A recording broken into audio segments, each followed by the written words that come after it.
Morning, good evening, good afternoon, and welcome everybody to another episode of Neo4j Live. Today, the topic is NeoArbi, real-time crypto arbitrage intelligence with Neo4j and AI agents. And it's a very interesting topic. We had a little conversation just before, and I'm now already super excited for the topic, and especially with the cryptocurrency, crypto markets. You can imagine they generate an enormous amount of data across all these exchanges, all these various coins that are existing, prices, transactions, wallet activity, all that stuff. And this all moves in real time and very, very quickly. And the interesting part as well is across jurisdictions and across, with increasing regulatory requirements, this becomes an issue, and this becomes very interesting to dive in. And so I'm super excited to welcome Arthur Namias de Crasto today, who built NeoArbi, and NeoArbi tries to make sense of this mess, I would say. And he modeled the crypto ecosystem as connected graphs, and he looks into arbitrage opportunities, compliance risks, and surface anomalies. And it's super interesting because the data is, as you can expect, sometimes messy. It's a bit complicated. It's sometimes missing some stuff. So NeoArbi tries to make sense of all of this. So I'm super happy to have Arthur join us today and get a little behind the scenes and shed some light on the crypto market. So I'm very excited. So welcome to Neo4j Live, Arthur. Well, thank you for the nice introduction. Yeah, what I'm intending to do in this session is first give a short introduction about myself. Then I will go over some slides, and then we go into the deep. I will show you something of the NeoArbi app which is currently still in development, to show you from a different perspective the real world data. That's what I'm intending to do. Well, my background, I'm original I live in Curacao. I'm original economist, but I'm working in the compliance field for almost 8 years now, and a lot of banking experience. So, but the last 8 years, I'm working also with data because that you really need in practice. So, and therefore, I'm very interested in such sector cases because looking to the crypto sector, you can look at from a market perspective because there are a lot of exchange and a lot of coins, etc. But also from a regulatory perspective, because if you do transactions, you have a lot of issues you might run into risk and to use cases. And in the beginning, the crypto, there was a free market, but currently these days, you see a lot of regulations coming on. So that's also an interesting point of view to look into it. And what the graph helps you to do with it is to get insight in the connected data. So, and basically that's that I will show you in the model. Let's start with the presentation right now. Cool. And if you have any questions, any comments, anything, as usual, this is live now. So if you have anything to say, to share with us, please use the chat. I'm keeping my eyes on it. So if you wanna contribute anything, or maybe if you are yourself developed something on crypto markets, or if you are an avid crypto trader and you want to share some insights, please let us know. It would be interesting to get a bit of a discussion going. And with that, let me switch over here. And I think we should be able to see your screen. Here we go. This is a bit zoomed in. This is better. Okay. I think we see your screen now. I don't guess you want to go into slideshow mode. Slideshow.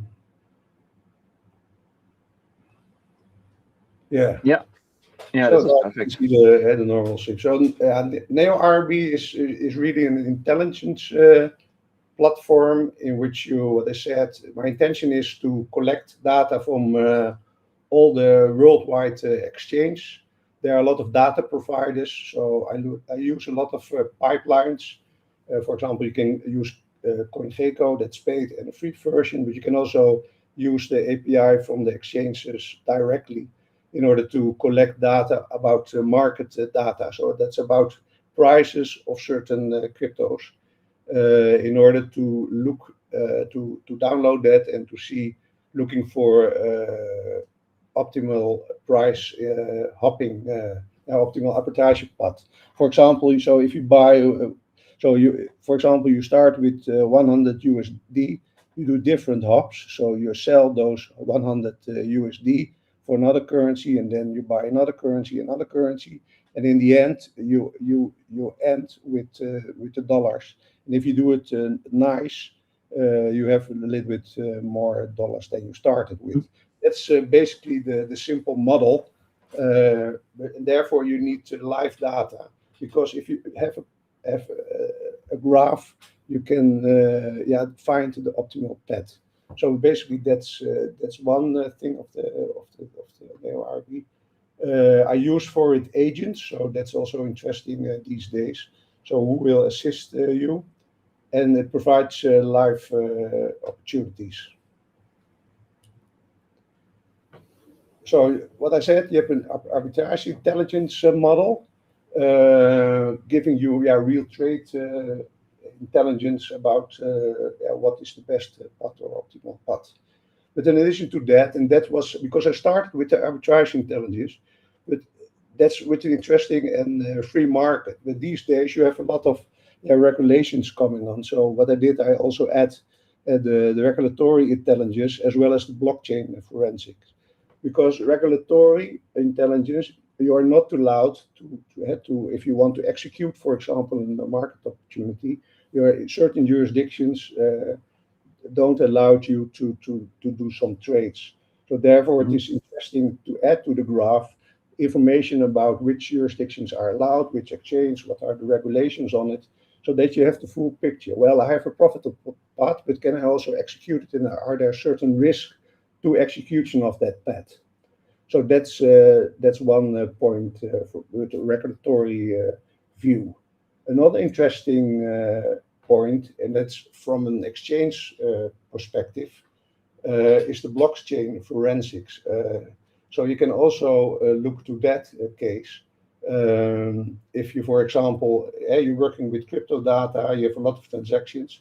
But if you, for example, an exchange, you need also to monitor your transactions as well.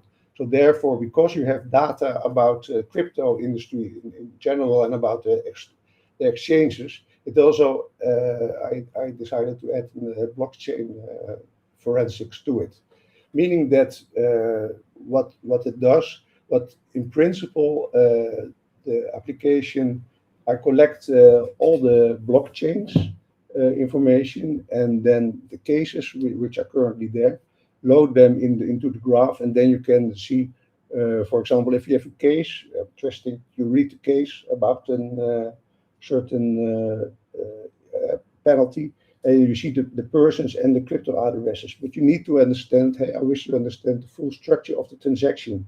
What happened? Why was there a case? Which persons were involved? And then you need further detailed information about the blockchain. So you need to request data about the blockchain and the graph, and you load that into your graph. So you get a full understanding of the transaction, why it happened as well. And finally, the knowledge graph. So put that also the sanctions as well as regulatory into it, and you have a full graph with all market data into it. So that's really gives you added value in order if you do some analysis. Crypto as in principle, if you working with agent, and this is something I learned from the latest note 2026. There was an interesting topic from Will Leon. He had talk about this issue, and I said, well, perhaps I can combine it or see it also. If you have that certain case and you connect it to the crypto industry, there's no memory, so you don't have any insight in your investigations. You have no audit trail if you use an agent, and you have no shared learning. So I used that case or that thoughts in order to see how it is really working in practice. So I made some examples to the information I had already in the graph. And then you see really the added value about storing the knowledge and making really have an audit trail of why certain decisions are made. And then you have, what I said, you have short-term, you have the active investigation, long-term. So you have also the risk, the history, well, the flags, for example, in case of the money laundering cases, and you have really following up of why certain transactions happened. What's because all the nodes are linked. So you see the transactions, you see the case, you see the persons, everything is connected. That's really adds value to it. Well, as I said, I'm not a developer originally. I'm an economist, so I need to have certain tools. So I use nowadays agents to help me to develop or set up this platform. When I started 8 years ago, for example, I started it with the graph. I was happy when I had the graph. But these days, for 1 year or 1.5 years, you can really add value or help you develop certain thoughts and about Neo4j and applications, because there's a big difference if having a graph, you start with a CSV file, upload it into the system, have a graph, make the queries. But currently with the AI tools will help you develop tools, you can really make it more added to a different level. Because if you need, if you do it yourself, that's difficult. You need to have certain background knowledge, but you can connect the front end, the back end, the visualization, the graph, etc. And then you can really make an app out of it. And that's also the platform. The platform is front end, back end, and data connection. I use S3. SD is a relatively cheap way to store data, because you cannot, for example, the blockchain, you cannot store all the data into the graph. You need to have a place where you store the data, and in case you need it for a certain case, you can ask via database the information in S3 being stored, and then the data is being uploaded into the graph in order for your use case.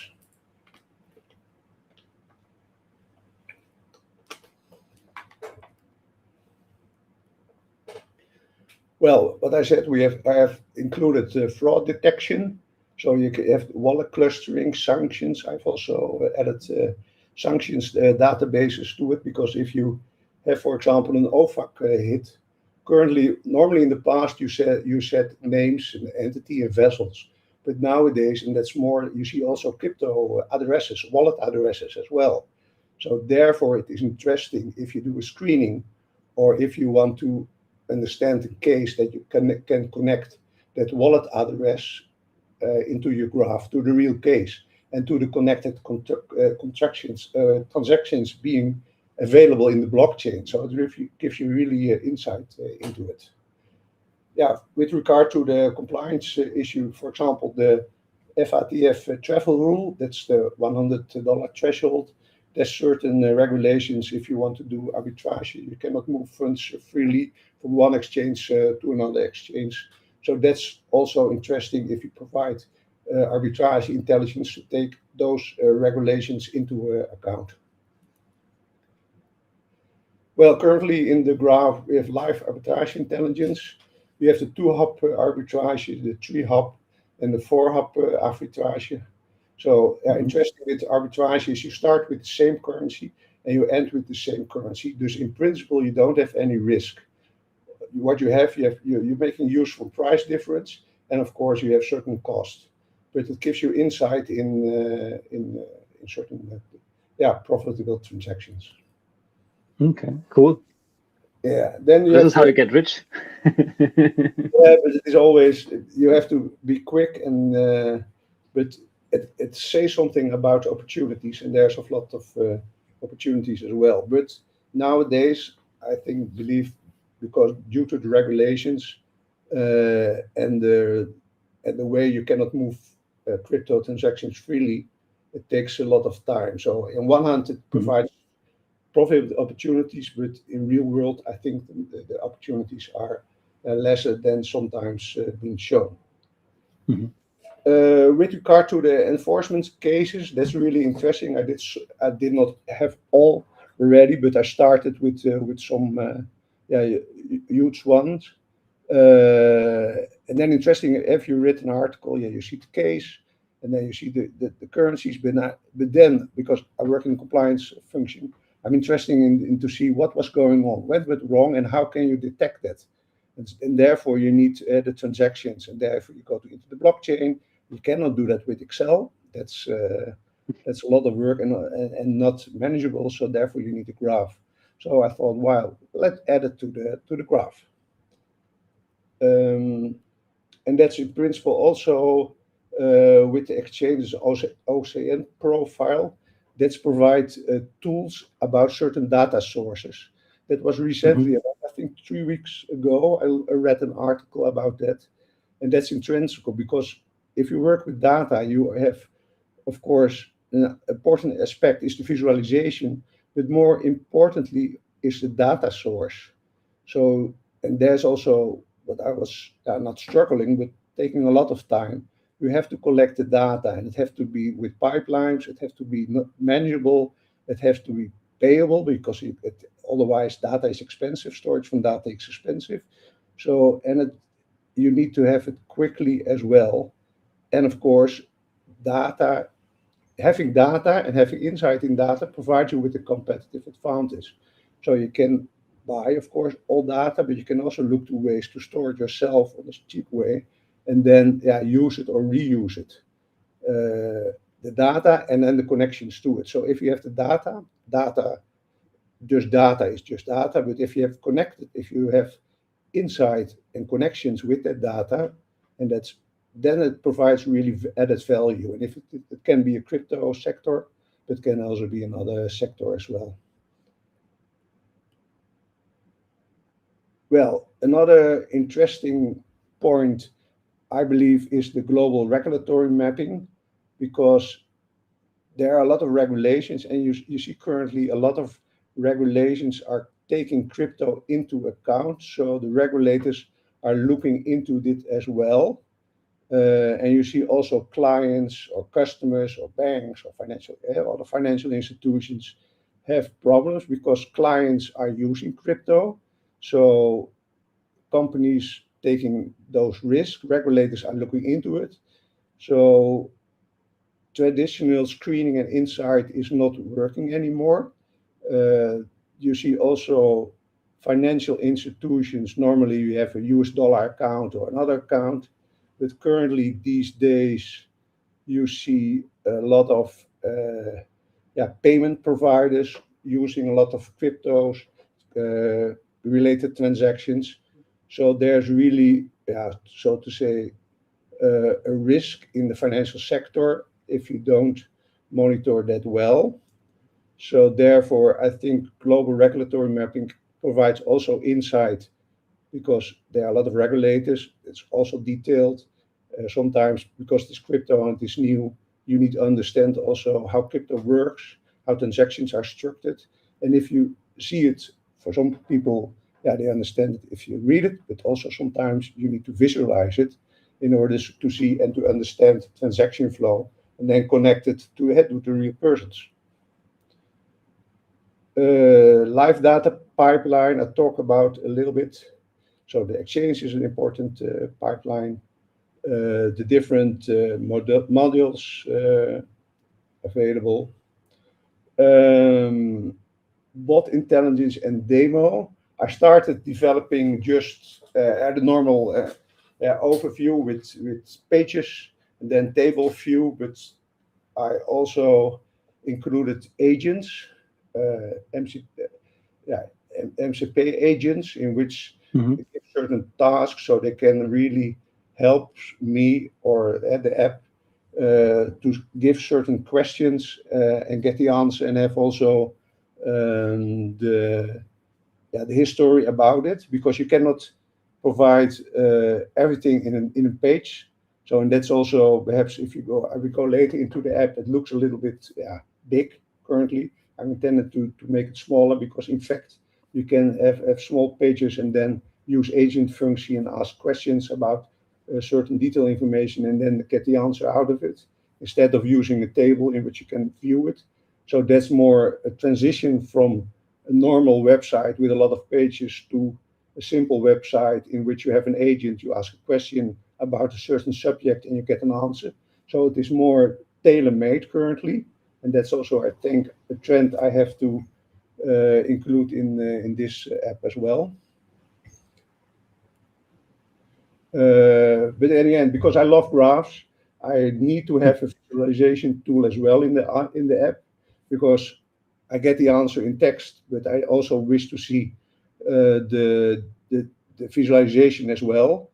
So, for example, because I need to understand that, and for me it works always better if I structure a transaction or understand the transaction if that's on paper, because if you tell someone a story and someone else tells, someone start with A and the other start with B, and sometimes it's difficult to follow. So therefore, if you start talking and I'd always start drawing, and then in the end I understand how the transaction is being structured. Well, the AI decision graph that's also being included currently, so that you have a full audit trail. So you ask a question, you get an answer, then you can really see what was the answer. That's also an interesting view about the history of your investigation or your case, because you can use AI, but you also, in addition to the source, because you also need to verify the source information, you also need to have the decision tree. So that's also an interesting point of view to include that in your questions. You can that apply for sanction screening, but you can also apply that, for example, if you doing a standard investigation of source of wealth or source of funds, because you also always want to retrieve back why it was decided that we did it that way. And if you have an audit trail, you can show it to your regulator, and then you have more comfort. Because if you say, I use AI and then I got this answer, so he wants really, the regulator wants to see evidence why it was decided to make some decisions. I've also added, there's an app from ICU from DataShare. I've also added that functionality because I think also, in addition to general data storage, is also important, especially for clients, to use your own data, and own data for that you need PDF documents or Word documents. So that's an interesting feature. I think you need also if you do want to have screening and using your own data. So I included that one as well, because basically if you start your screening, you start with own data. So if you have an agreement or just a document that can provide information to your knowledge graph. So that's basically in addition to normal screening data. I have some demo scenarios included. Crypto intelligence, arbitrage intelligence, blockchain forensic, OST intelligence, regulatory intelligence. And also in addition to the thing for the commercial side or the client side, you have also you manage your own data for an app. So if you start making an app, you have to think about administration, your agent management, content, demo, because if you are too enthusiastic and your app is growing, you need content and demo as well, and administration. In this one, I'm going to show you. I also make a kind of a video app. So what that does, for example, if you have a lot of web pages, it retrieves information out of the web pages. It makes a video out of it. For example, if you have your certain jurisdiction, and then add text to it, and then add a voice recorder to it, so that you can automate automatically your app, your presentation. So in case now I'm presenting it, but in the future, someone will do that for me. Okay. So it's an interesting feature. It's also nice to see because, if you are you do it alone, you can pitch it. So I said, for example, I'm going to focus on crypto intelligence.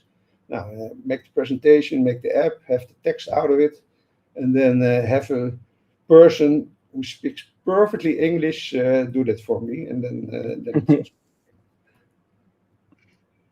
okay. Yeah, I do also the functionality of NeoDash because NeoDash is very good tool from Neo4j itself.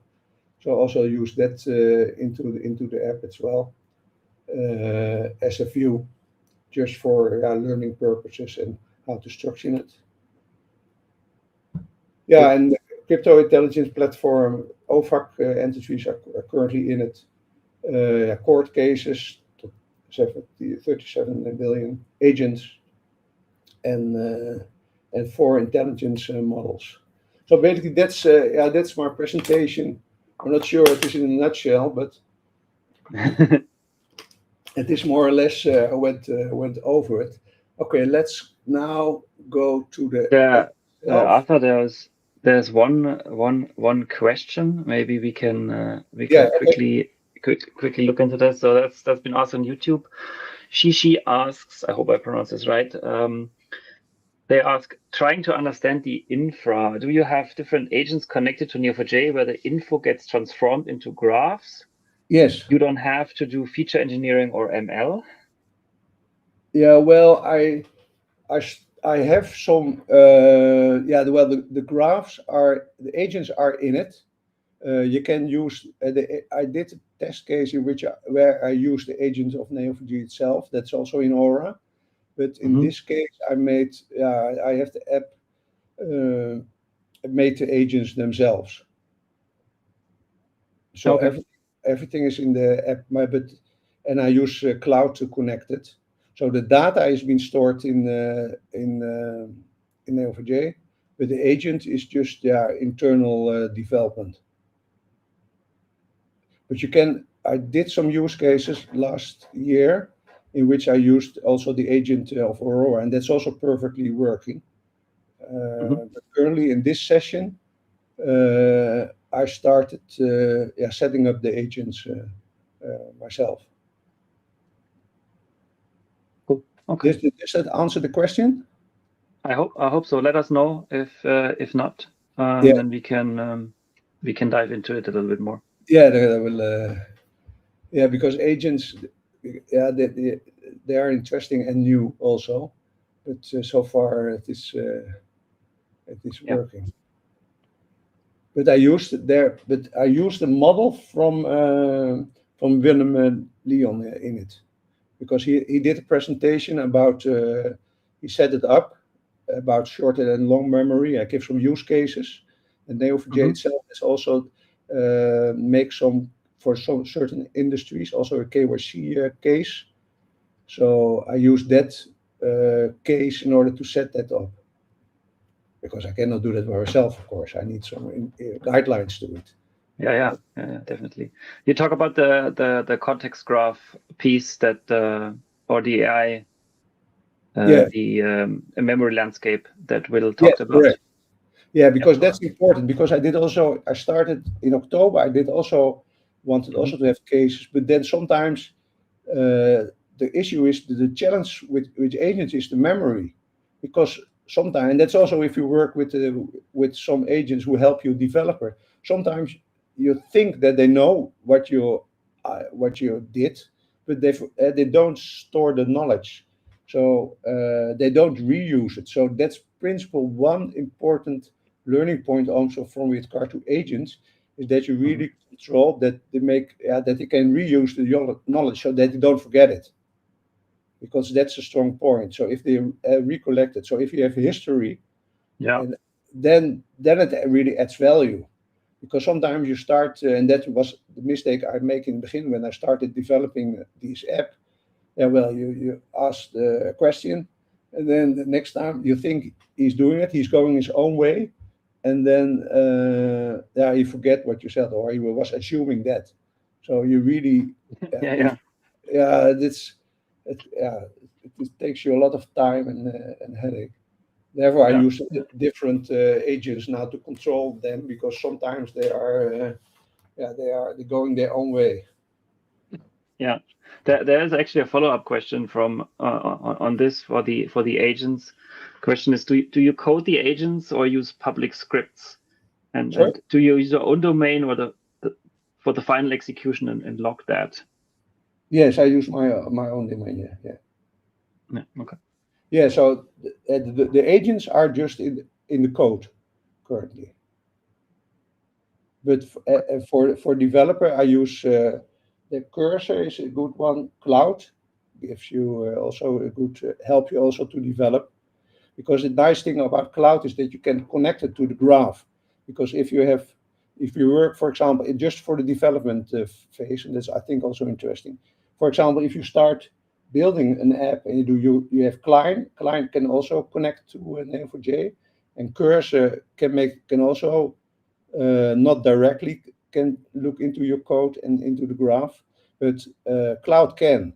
So cloud is very good because sometimes cursor. But you have also to ask cloud. Cloud can you because you have access to the graph to the model, so you can Yeah. really have cloud do it upfront for you, so that you for sure know that's good in the graph. But sometimes the agent goes his own way and then it's not good in the graph.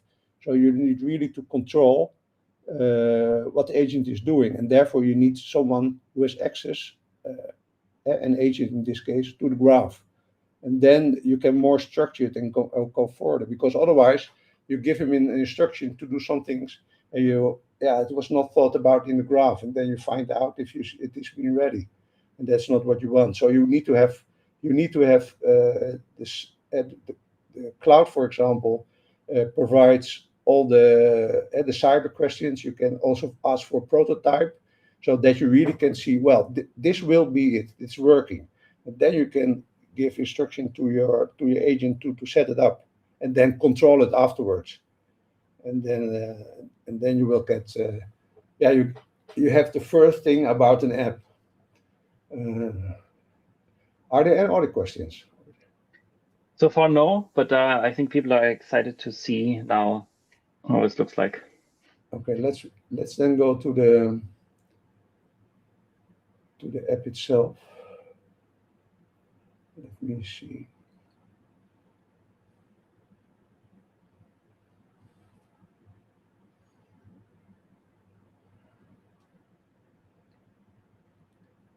Okay, let me go to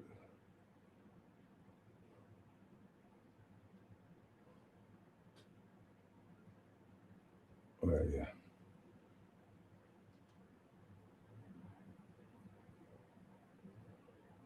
Yeah, you can see Here it. we go.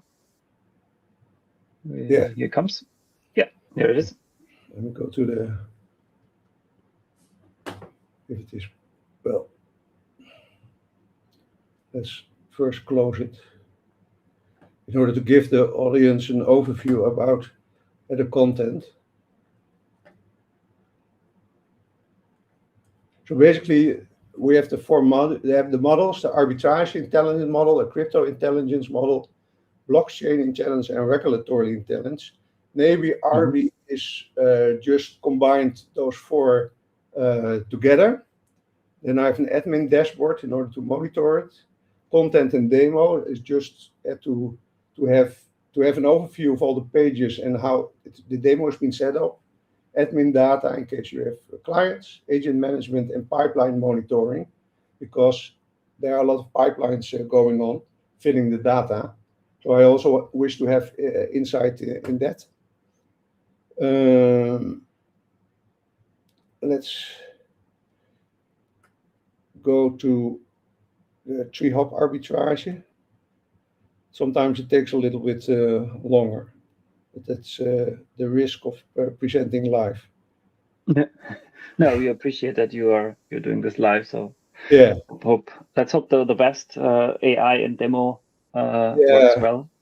But we all know this is live, yeah. so it Practically, it can. will present Yeah. all the opportunities.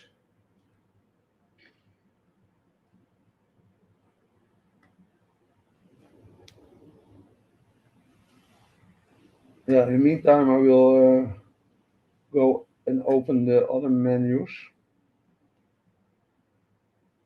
But in the meantime, I will discuss a little bit the menus.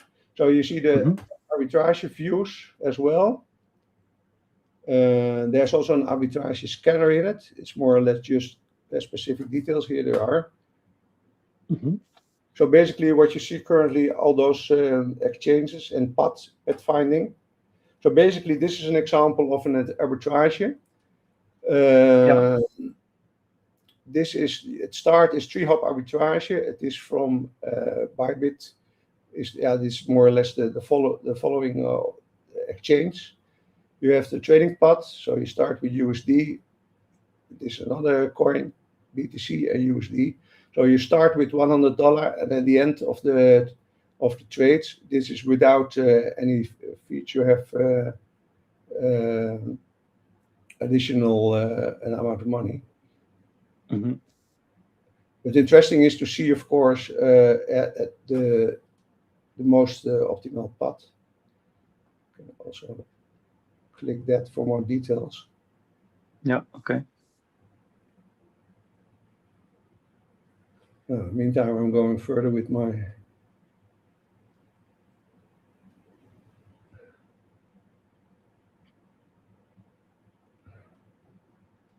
Yeah. So this is more the arbitration path in detail. So you start with $100,000 starting amount, net profit end amount, step by step breakdown. Fee collection as well, and also where it's been traded. So this really connects back to the exchange. So basically, you start with your 100,000, you get the other currency, deduct all the cost, and invest the new currency for the next transaction. And then in the end, you buy it, you sell that currency that you get, and you sell that currency that you get, and sell it again.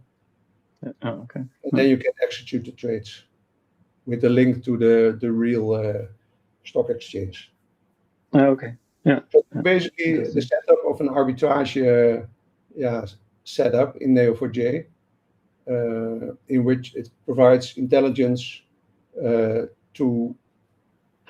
a certain profitable arbitrage path with certain hops. You can, of course, increase the amount, do it service. I have also made a bot out of it, so you can test. For example, if you are a user and you think, well, that's nice, but I want to have evidence, or I want to show it about. I want to see it in a certain timeline. You can set up not with real money. Therefore, you see virtual balance.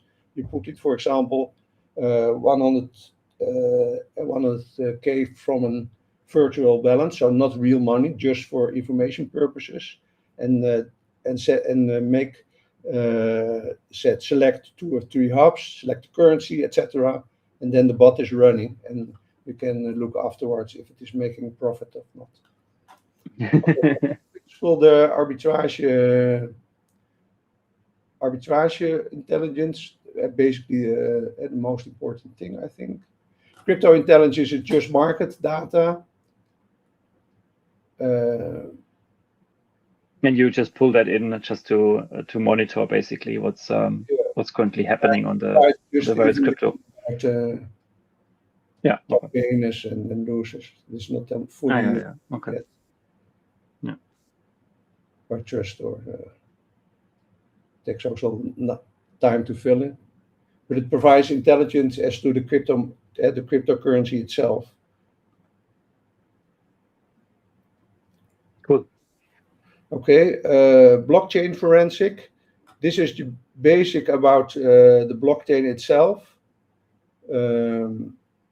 Case constructor.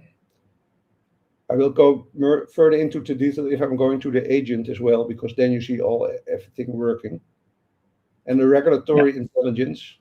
That's about collecting data about regulatory cases as well. Okay. This is the latest version or editions. This is the platform overview. Yeah. So basically, this is connecting all the 4 dots. So you have the crypto intelligence, arbitrage intelligence, regulatory intelligence, and the context graph. This is a crypto intelligence agents, which is just very young.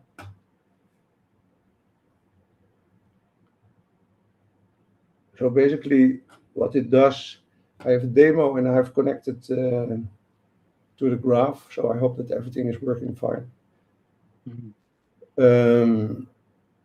Let's start with the fraud detection.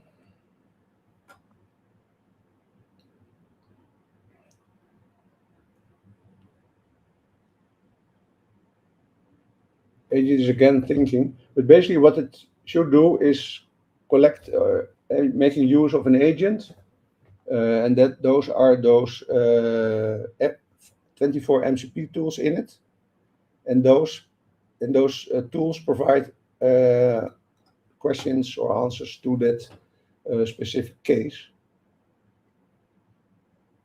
It's still loading.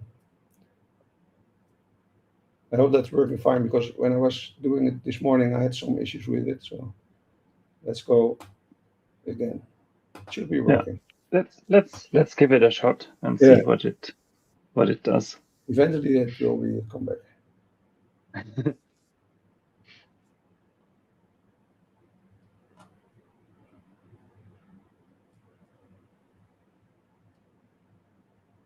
Yeah, so you see the reasoning memory. So it really stores what has been collected. Oh yeah, that starts. Yeah. It's something.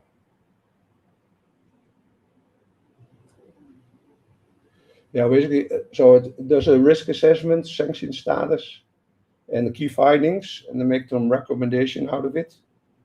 Okay. Yeah. And it gives you the next step, so you can ask again questions. So basically, you have from the different views.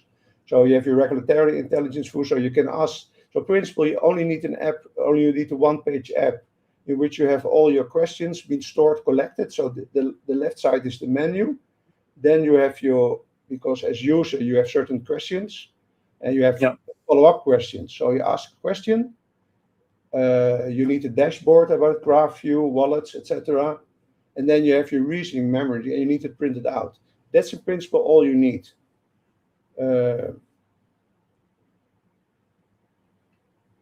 Why was this flagged? Let's see if this is also working.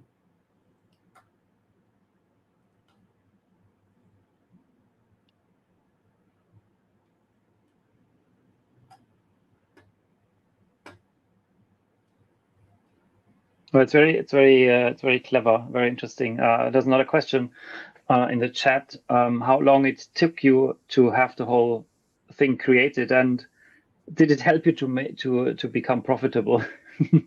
Well, I'm not. This is just I'm working normally in a company. This is just a setup. Normally I start very early in the morning, 4 or 5 o'clock. So I'm working for 3-4 hours and then go to work. But it took me now. I'm starting in November. It's 7 months of development. But the initial thought was in November when I started setting it up. So yeah, basically there are more about 120 pages. So yeah, it takes me a lot of hours in my free time. But it is, and yeah, which question to profitable? It's not formally live, but I think with some fine tuning, it could be an interesting case to have it profitable as well. I'm sure it will, because it is. It provides the arbitrage is just arbitrage for someone who interesting to see if this takes opportunity. It has also been linked to the stock exchanges themselves, so that could be profitable. Regulatory and sanction screening could be profitable as well, but it should for sure. Yeah. Okay. this one was, this is the learning graph. Yeah, so you can also see the fund flow in it. Let me check if I have another nice one to show. That's the fraud intelligence. I have, because that's the case which are going to do a real live transaction about. That was a case, Lazarus Group, that was a big money laundering case in North Korea.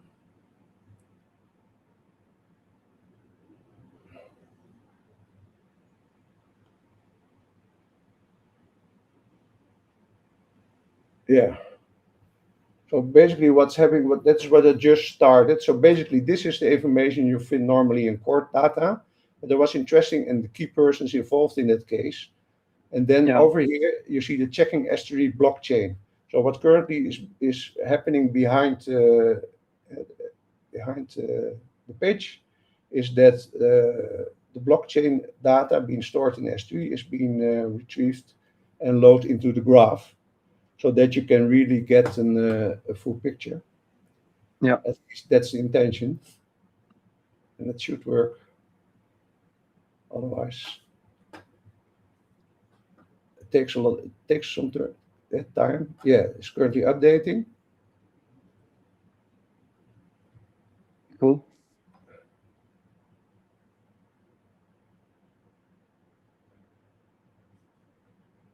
It should be visible.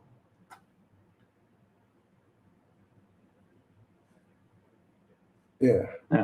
Here we go. So there you have the full transaction in the graph. Not all the transactions, but this is test case. 300 transaction collected, 100 loaded. So that's interesting because then you really see blockchain data being added to your case. But then the nicest thing, what I found nice, is a timeline. So I use my agent to give me understanding about all the transactions, because with Bitcoins they have certain things that you don't understand. If you look at the transaction detail, what's that? 0x, etc. Because you don't understand it. You see a lot of transactions and you see a lot of blocks. But here you have data which you don't understand. But then if you use your timeline agent, you can detect certain risk patterns. So it provides more understanding of what you are seeing, and that's really helps value. Currently, if you are dig into a case, you have certain. If you do a case analysis, you want to detect if certain Bitcoin transactions are being linked to a certain key person, or there are structure into it. So therefore, you need to look to risk patterns into the transaction structure. And then, if you do a good analysis, you can see, well, those transactions were linked to a certain person, and in the case you can read who that person was. But in order to build on that case, or for learning purposes to understand that case, and that's the nicest thing, is that you can look at that case, a historic case, then retrieve the transactions, get an understanding, and then if you are working, for example, in a company which you are responsible for monitoring crypto transactions, you have at least some experience how to handle it and how it will be in a case situation. Because you need to understand also, before you understand it, you need to analyze it. So therefore you need cases. And for cases, you also need transactions, because otherwise, you know that the case happened, but you don't understand the transactions. You are running away, because there are thousands of transactions sometimes.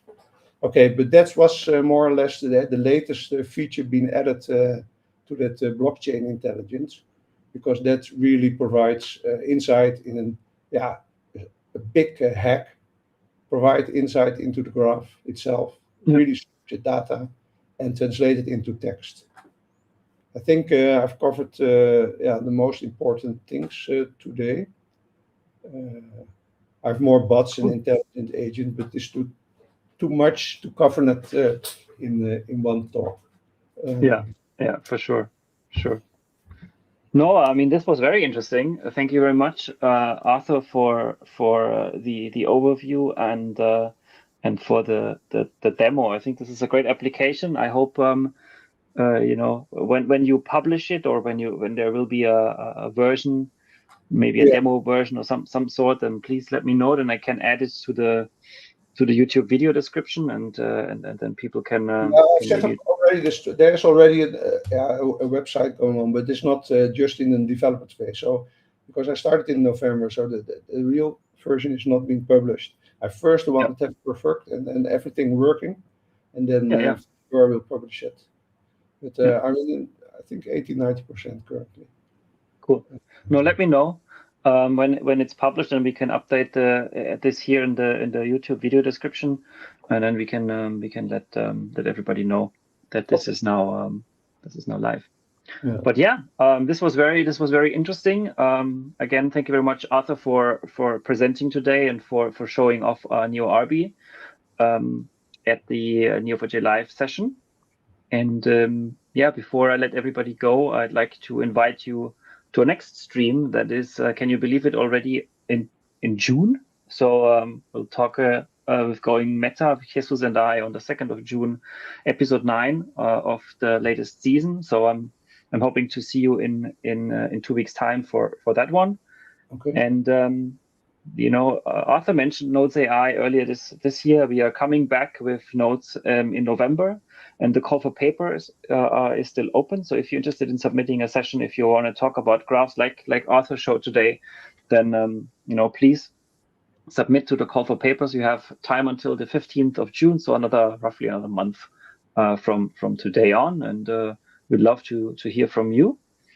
And if you are interested in building your own Aura agents, maybe similar to what Arthur built today, we have the Aura Agents Hackathon still running. So you have also until the 15th of June to submit a project. You get $100 in credits if you complete the Aura Agents course. You can win up to $50,000 in credits in the giveaway. So yeah, inviting you all to get started and develop a cool agent.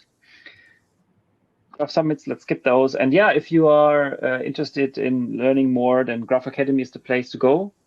That's where you can find all the interesting courses and material. And if you want to generally know more about how to build, how to develop with Neo4j, check out Developer Center. That's just been revamped, and you'll find all the information there. And yeah, with that, again, thank you very much, Arthur, for your great presentation, great work on the NeoArbi demo application, which I'm pretty excited about, and I hope you get to publish it, and then we'll all see it, and hopefully that's going to be successful for you. So all the best for that, and I'm pretty sure it's going to be interesting, especially for financial institution and regulators to get a better overview of what's happening in the crypto world. Yeah, that's for sure. Yeah. All right. Thank you everybody for watching. I hope to see you again in a couple of weeks' time for Going Meta. And until then, take care, everybody, and have a good couple of days until the end of the week. And yeah, stay around. See you soon. Bye bye.